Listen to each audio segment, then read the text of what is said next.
Hello दोस्तों, स्वागत है आपका अपने चैनल नॉलेज का पर। मैं हूं आपका दोस्त अहमद तिवारी। ये सुबह 6 बजे की क्लास है जो कि आप सभी को मिल रही है, जिसमें हम डिस्कस कर रहे हैं आपके साथ डेली करंट अफेयर्स, वो भी बाइलिंगुअल। तो चलिए आइए दोस्तों, बिना टाइम को वेस्ट किए हुए हम हमारी आज की क्लास शुरू करते हैं। और एक और चीज़ मैं आप सभी बच्चों को बता दूं कि अभी तक आपने नॉलेज का को सब्सक्राइब नहीं किया है तो प्लीज़ सब्सक्राइब कर लें और सारे एग्ज़ाम्स के लिए completely free of cost courses का जो है वो आनंद लें। तो आज दोस्तों 29 अक्टूबर 2020 और 29 अक्टूबर 2020 के most important current affairs news को हम आज डिस्कस करने वाले हैं। हिंदी इंग्लिश दोनों लैंग्वेज में हम आपको प्रोवाइड करा रहे हैं। सो चलिए आइए स्टार्ट करते हैं हमारा आज की पहली न्यूज़ को। तो हमारी आज की पहली न्यूज़ है international animation day, that is 28 अक्टूबर। जी हाँ दोस्तों, कल 28 अक्टूबर को इंटरनेशनल एनिमेशन डे जो है वो ऑब्जर्व किया गया। तो प्रत्येक वर्ष विश्व स्तरीय पर 28 अक्टूबर को अंतर्राष्ट्रीय एनिमेशन दिवस इंटरनेशनल एनिमेशन डे के रूप में मनाया जाता है। और इस दिन एनिमेशन की कला का उत्सव मनाने और एनिमेटेड फिल्म सहित कलाकार और वैज्ञानिकों और तकनीशियनों को एनिमेटेड आर्ट के पीछे कौन है इसे पहचानने के लिए बनाया जाता है। और यह 19वां जो है अंतर्राष्ट्रीय एनिमेशन दिवस बनाया गया। It was 90th international animation day observed.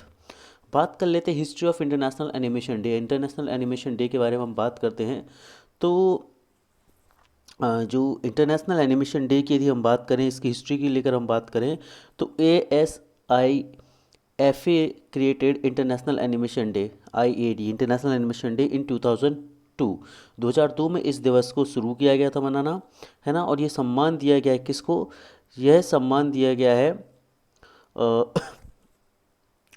honoring the birth of animation recognized as the first public in performance of projected movie image। ठीक है ना, इमाइल रैंड। ठीक है ना दोस्तों, बात की जाए तो पेरिस में 28 अक्टूबर 1892 में एम एल रेनार्ड ने थिएटर आर्ट के रूप में पहली बार इस चीज़ की प्रस्तुति की थी। थोड़ी और इम्पोर्टेंट इन्फॉर्मेशन यहाँ पर मैं डिस्कस करना चाहूँगा कि यह दिन वर्ष 2002 में अंतर्राष्ट्रीय एनिमेटेड एसोसिएशन द्वारा बनाया गया था। ठीक है, ASIFA का जो फुल फॉर्म क्या है आप यहाँ पर देख सकते हैं। और यह यूनेस्को का है, क्या है, एक सब्सिडायरी है, एक सदस्य है।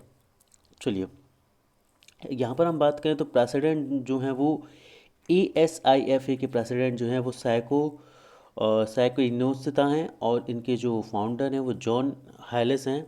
और ये जो है 1960 में इसकी फाउंडेशन की गई थी फ्रांस में। अगली न्यूज़ की तरफ हम चलते हैं। अगली न्यूज़ हमारी ये रही, Luis Arce declared as the Bolivia's president. ठीक है ना, वोल्विया के नए जो प्रेसिडेंट हैं इलेक्ट हुए हैं वो कौन है? ल्यूइस आर्के। इनके बारे में थोड़ी सी इंपॉर्टेंट इन्फॉर्मेशन जो हम डिस्कस कर लेते हैं कि 2020 के बोलिवियन आम चुनाव में शानदार जीत हासिल करने के बाद लुइस एर्से को बोलिविया के राष्ट्रपति के रूप में चुन लिया गया और उन्होंने कुल मतों में से 55.1% मत लेकर बहुमत सिद्ध अपना किया। ठीक है, और वो जीनाइज एनिज की जगह लेंगे। चलिए आगे बढ़ते अगली इन्फॉर्मेशन की कि द 57 ओल्ड ईयर लुइस, इनकी उम्र 57 साल है ना। ये मेंबर हैं political party movement toward socialism, political party movement all socialism के ये सदस्य हैं। और इससे पहले जो आग थे उन्होंने सर्व किया है ministry of economy and public affair France में। क्लियर, कब से कब तक? 2006 से लेकर 2017 तक, और 2019 तक इन्होंने ईवा मोरेलोस में प्रेसिडेंट के तौर पर भी काम किया हुआ है। तो ये जो इनकी बायोग्राफी है ये जानना थोड़ी सी आपके लिए ज़रूरी है। यूपीएससी में चीज़ों को थोड़ा सा डीप पूछा जाता है, that is why the news is very important. यहाँ पर बात कर ले तो कुछ इंपॉर्टेंट कि यहाँ पर आप इनकी फ़ोटो देख सकते हैं। तो जो वोल्विया की कैपिटल है ये ला पैज श्योर्स है। इनकी करेंसी जो है वोल्विनो है। और वोल्विया के जो कॉन्टिनेंट है वो साउथ अफ्रीकन कॉन्टिनेंट में ये आता है। इंपॉर्टेंट है, काफ़ी ज़्यादा इंपॉर्टेंट है बच्चों आप सभी के एग्ज़ाम के और पॉइंट ऑफ व्यू से यदि हम बात करें तो। अगली न्यूज़ है, Indian army celebrated 74th infantry day in Jammu and Kashmir. तो भारतीय सेना ने अपना 74वां इन्फेंट्री डे जो है वो घोषित किया, मनाया कहाँ पर? जम्मू एंड कश्मीर में। तो एवरी ईयर 27 अक्टूबर को जो है इन्फेंट्री डे जो है भारतीय सेना के द्वारा मनाया जाता है। और इस बार यह मनाया गया है जम्मू एंड कश्मीर ने, है ना। Known by the nickname Chinnar crops, Chinnar crops के नाम पर ये मनाया जाता है।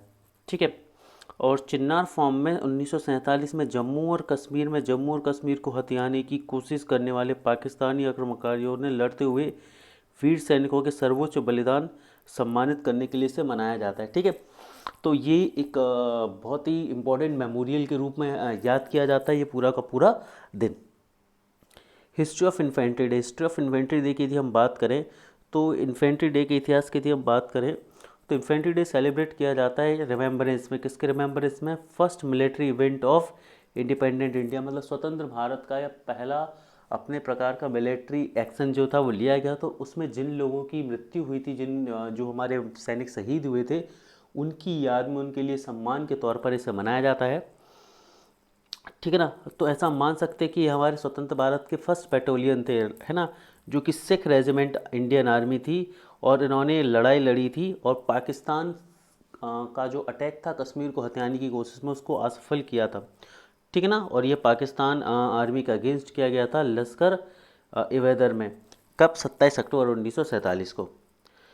अगली न्यूज़ जो है ये बैंकिंग सेक्टर से हमारी, अगली न्यूज़ जो है हमारी बैंकिंग सेक्टर से है कि एचडीएफसी बैंक के एमडी और सीईओ जो हैं आदित्य पुरी, वो रिटायर हो चुके हैं।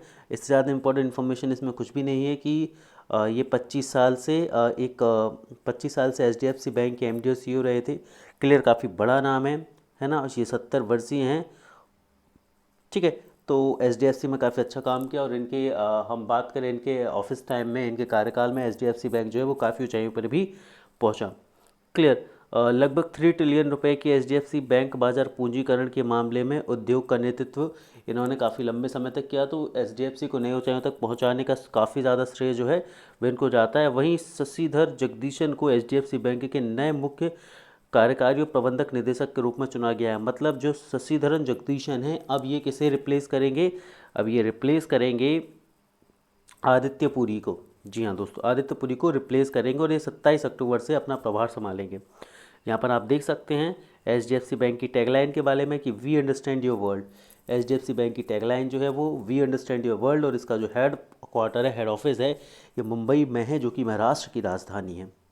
ठीक है, third, India US 2+2 ministerial dialogue begins in New Delhi, है ना, काफ़ी इंपॉर्टेंट है क्योंकि यूपीएससी का ये फेवरेट टॉपिक होता है। जो इंटरनेशनल डायलॉग्स होते हैं, उन इंटरनेशनल डायलॉग्स पर यूपीएससी हमेशा से क्वेश्चन पूछता आता है।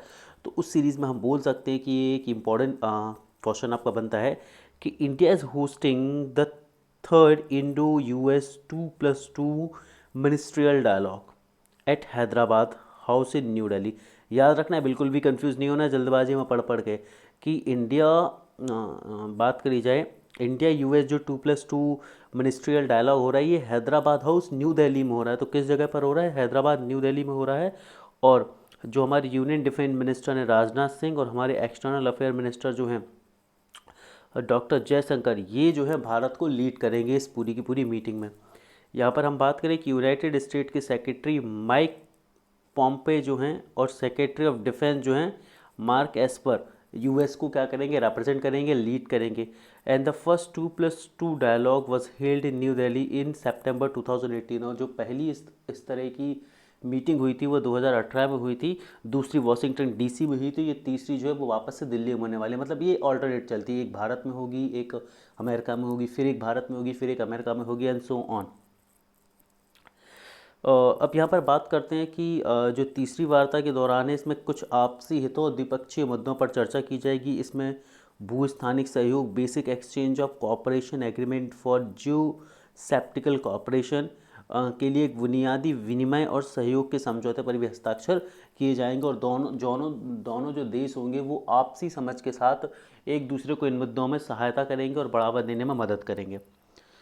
ओम Birla participated in the 6th BRICS parliamentary forum virtually, है ना। ओम बिरला जो हैं इन्होंने 6th ब्रिक्स पार्लियामेंट्री मीटिंग को वर्चुअली जो है वो असिस्ट किया है। यदि यहाँ पर हम बात करें तो जो 6th पार्लियामेंट्री ब्रिक फोरम था, ब्रिक हम सभी को पता है, ब्रिक कंट्रीज़ के बारे में Brazil, Russia, India, China, South Africa, है ना। B for Brazil, R for Russia, A for India, C for China, and S for South Africa, जो है ये कंट्रीज जुड़ी हुई हैं। ठीक है, तो छठे ब्रिक्स संसदीय मंच को वर्चुअल माध्यम से आयोजन रूसी संसद के अध्यक्ष वेलास्को वोलोदिन ने किया था, और इसकी अध्यक्षता में किया गया है। और भारतीय संसदीय प्रतिनिधित्व मंडल का नेतृत्व लोकसभा अध्यक्ष ओम बिरला के द्वारा किया गया था। और इसमें बात करें करुणानिधि ने भी हिस्सा लिया था। इसके बाद करते हैं जो फोरम है, ये फोरम समकालीन वैश्विक मुद्दों की एक सीमा पर संसदों की भूमिका को मजबूत करने के उद्देश्य से ब्रिक्स देशों के संसदों के बीच अंतर संसदीय बातचीत और संसदीय कूटनीति को सुविधाजनक बनाए जाने के लिए एक प्रभावी कदम है। मतलब एक तरह से ये अपने तरह का एक पहली बार ऐसा इनिशिएटिव लिया गया है जिसमें अलग अलग देशों की संसद के प्रतिनिधि जो होंगे वो आमने सामने होंगे और एक तरह से इंटर पार्लियामेंट्री कम्युनिकेशन जो है वो अलग अलग देशों की संसदों में बनेगा, जो मुख्य तौर पर अभी ब्रिक्स कंट्रीज़ के लिए ही उपलब्ध है। आगे बात करते हैं ब्रिक्स के जो 5 सदस्य होते हैं, ब्राज़ील, रूस, भारत, चाइना और दक्षिण अफ्रीका की संसद के अध्यक्ष और सदस्य जो है वो इस बैठक में भाग लेंगे। जैसे भारत की ओर से हमारे अध्यक्ष स्पीकर ओम बिरला ने इसमें पार्टिसिपेट किया था। ठीक है। और फोरम का जो विषय है वो वैश्विक स्थिरता, सामान्य सुरक्षा और विनय विकास के हित में ब्रिक्स साझेदारी को बढ़ाना है। अगली न्यूज़ की तरफ हम चलते हैं तो government of India set up committee to commemorate 400th anniversary of Guru Tegh बहादुर। जी हाँ, गुरु तेग बहादुर की 400वीं एनिवर्सरी को मनाने के लिए गवर्नमेंट ऑफ इंडिया ने कमेटी बनाई है। तो गुरु श्री तेग बहादुर जी की 400वीं जयंती मनाए जाने के लिए प्रधानमंत्री नरेंद्र मोदी की अध्यक्षता में, मतलब इसको अध्यक्षता कौन करेंगे, खुद नरेंद्र मोदी हमारे प्राइम मिनिस्टर करेंगे। एक उच्च स्तरीय समिति का गठन किया गया है और केंद्रीय गृह सचिव अजय कुमार भल्ला और 70 सदस्यीय उच्च स्तरीय समिति जो है उसके ये सचिव माने जाएंगे। अबाउट द कमिटी, इस कमेटी के बारे में बात करें तो कमेटी जो है वो समिति नीतियों, योजनाओं, कार्यक्रमों और पर्यवेक्षण के अनुमोदन के साथ साथ उत्सव के विस्तृत कार्यक्रम के लिए तारीख तय करने पर भी जो है वो ध्यान देगी। आगे यदि बात की जाए तो यहाँ पर कुछ अन्य सदस्य दिए गए हैं, लेकिन ये अन्य सदस्य आपको जानने की जरूरत नहीं है। बस आपको याद रखना है कि प्रधानमंत्री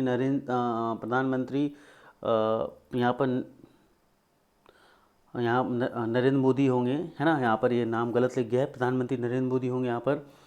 ठीक है। इसके अलावा ओम बिरला, राजनाथ सिंह, नितिन गडकरी, ये सभी भी इसमें रहेंगे। ठीक है। RBI bars payment system operates from launching any new QR codes. ठीक है। तो the Reserve Bank of India has barred payment system operations PSO from launching any new proprietary QR code for payment transaction. Currently there are 2 interoperable QR code, UPI QR and Bharat QR। ठीक है। तो यहाँ पर क्या किया गया है कि भाई भारतीय रिजर्व बैंक ऑफ इंडिया ने जितने भी भुगतान प्रणाली परिचायक थे, ठीक है, और उन्होंने किसी भी तरह के नए QR कोड को लॉन्च करने पर अभी रोक लगा दी। और अभी भारत में 2 तरह के QR कोड जो है वो चल रहे हैं कि UPI payment, unified payment system, और दूसरा जो है वो भारत QR कोड चल रहे हैं। ठीक है। और रिजर्व बैंक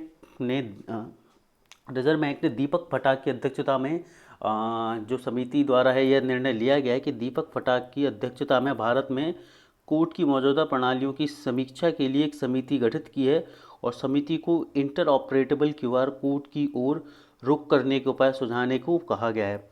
और 2 मौजूदा क्विक रिस्पॉन्स QR कोड जो अवेलेबल है उन्हीं के साथ आगे बढ़ने की अभी बात कही भी गई है। ठीक है। और PSO का जो मालिकाना QR कोड का उपयोग करते हैं वे एक या एक से अधिक अंतर QR कोड में बदल जाएंगे।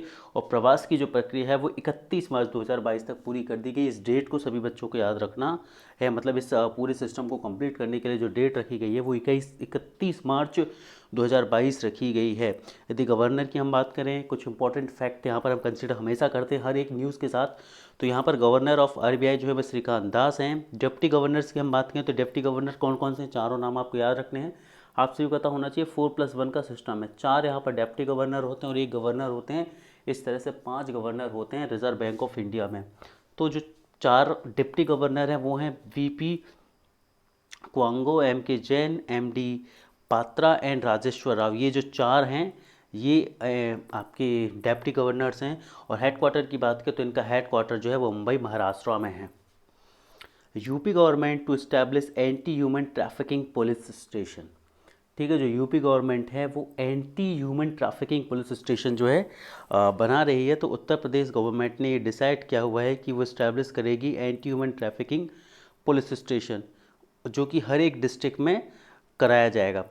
ठीक है। और इसका मुख्य उद्देश्य जो होगा वो मानव तस्करी को रोकना होगा, और यहाँ पर स्वतंत्र प्रभार से उन्हें के लिए कार्य करने के उद्देश्य से ये बनाए जाएंगे। राज्य सरकार ने 40 नई देशद्रोही इकाइयाँ स्थापित करने जा रही है, जो जिलों में पुलिस थानों की तरह काम करेगी और मामले दर्ज करने के बाद जांच का संचालन करेगी। यह एक तरह से फास्ट ट्रैक प्रक्रिया है अपने आप में। और केंद्र सरकार ने निकायों के लिए केंद्र सरकार ने स्टेट गवर्नमेंट की बात चल रही है, यूपी स्टेट गवर्नमेंट की, स्टेट गवर्नमेंट सरकार ने निकायों के लिए धन भी आवंटित जो है करना प्रारंभ कर दिए हैं। यहाँ पर बात कर ले तो उत्तर प्रदेश की कुछ इंपॉर्टेंट न्यूज़ के बारे में, तो उत्तर प्रदेश के जो गवर्नर हैं वो आनंदीबेन पटेल हैं, इनकी कैपिटल लखनऊ है, और यहाँ पर की जो सीएम है वो योगी आदित्यनाथ जी हैं। अगली इंपॉर्टेंट इन्फॉर्मेशन की तरफ, अगली इंपॉर्टेंट न्यूज़ की तरफ जो हम चलते हैं, तो अगली न्यूज़ हमारी ये है कि veteran Gujarati actor Naresh Kanodia passes away. तो आपको याद रखना होगा कि जो एक गुजराती एक्टर है नरेश कनोडिया, इनका हाल ही में निधन हो गया है, ठीक है। और ये महेश कनोडिया का निधन 25 अक्टूबर हुआ था, और अब इनके भाई का भी निधन हो गया है अभी यहाँ पर, तो आपको याद रखना है, ठीक है। इससे ज़्यादा कोई इंपॉर्टेंट न्यूज़ इनके बारे में है नहीं। तो दोस्तों यहाँ पर हमारी आज की क्लास खत्म होती है। आज हमने 29 अक्टूबर के करंट अफेयर को देखा। So thank you guys, thank you very much.